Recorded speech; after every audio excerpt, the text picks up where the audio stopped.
Hi, we're Team Doublespeak. We are Zach, Cathey, Kara, and Antoine. Today, we're going to tell you about the cognitive effects, including the benefits and challenges, of learning a second language. Many people in the world know more than one language. According to the Associated Press in 2001, more than half of the world's population is raised bilingual. Since most people learn their second language at a young age, there's a commonly held notion that learning at young ages increases retention and fluency. But what about learning at older ages? Cognitively speaking, is one really better? Do speakers who learn in childhood have greater executive control, or do those who learn later in life possess increased cognitive juggling abilities? We will demonstrate that learning a language as an adult is both achievable and beneficial. To keep things interesting, we'd like you to meet Mary, Penny, Anna, and Sarah, our language and cognition examples. Mary grew up bilingual. Penny learns a second language in grade school. Anna will learn another language later in life, and Sarah is monolingual. Let's look at the differences in cognitive development they experience throughout their lives. As a preverbal infant, Mary exhibits enhanced executive functions due to her bilingualism. Executive functions are the mechanisms involved in conflict monitoring, planning, attentional control, and the inhibition of habitual responses. As young as 7 months, Mary may have been building separate representations for her two languages. Penny starts learning a second language in elementary school. She knows how to form new sentences in both languages, but can only implicitly understand the grammar in her first language. It is still possible to reach Mary's level of fluency, as her second language has yet to fossilize. Fossilization refers to the point at which one does not benefit from increased immersion, and children like Penny that learn before puberty have yet to fossilize. A popular hypothesis is that speech and language functions operate from the left cerebral hemisphere, and that this hemisphere does not finish development until after puberty. As young adults, Anna and Sarah have better verbal skills, response rates, and simple word retrieval skills than bilinguals. Monolinguals are faster at comprehending and producing words when it comes to verbal fluency tasks. Since they know only one language, there is no linguistic competition to alter their cognitive performance and enhance executive control. Mary's joint activation of two competing languages affects her linguistic and cognitive performance, as well as her local and global inhibition. Fluent bilinguals show some measure of activation of both languages and some interaction between them at all times, even in contexts that are entirely driven by only one of the languages.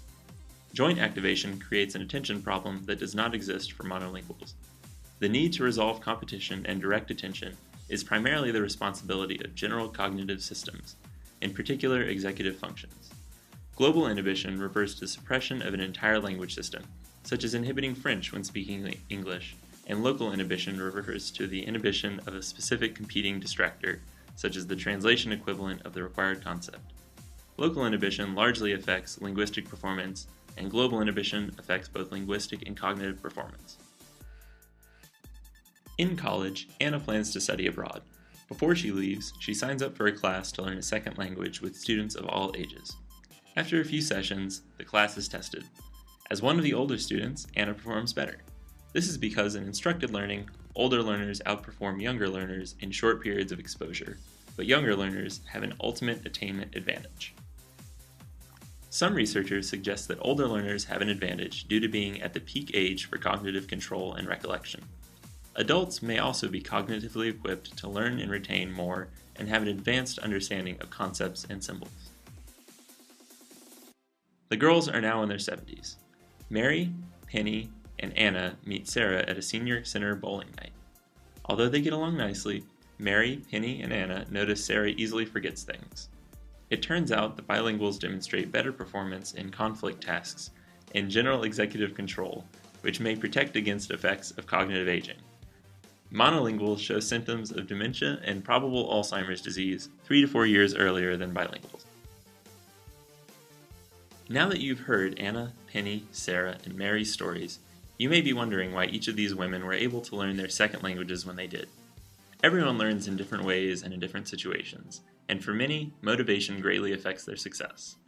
When you learn a language, you create a framework which allows other similar languages to use and expand on that framework.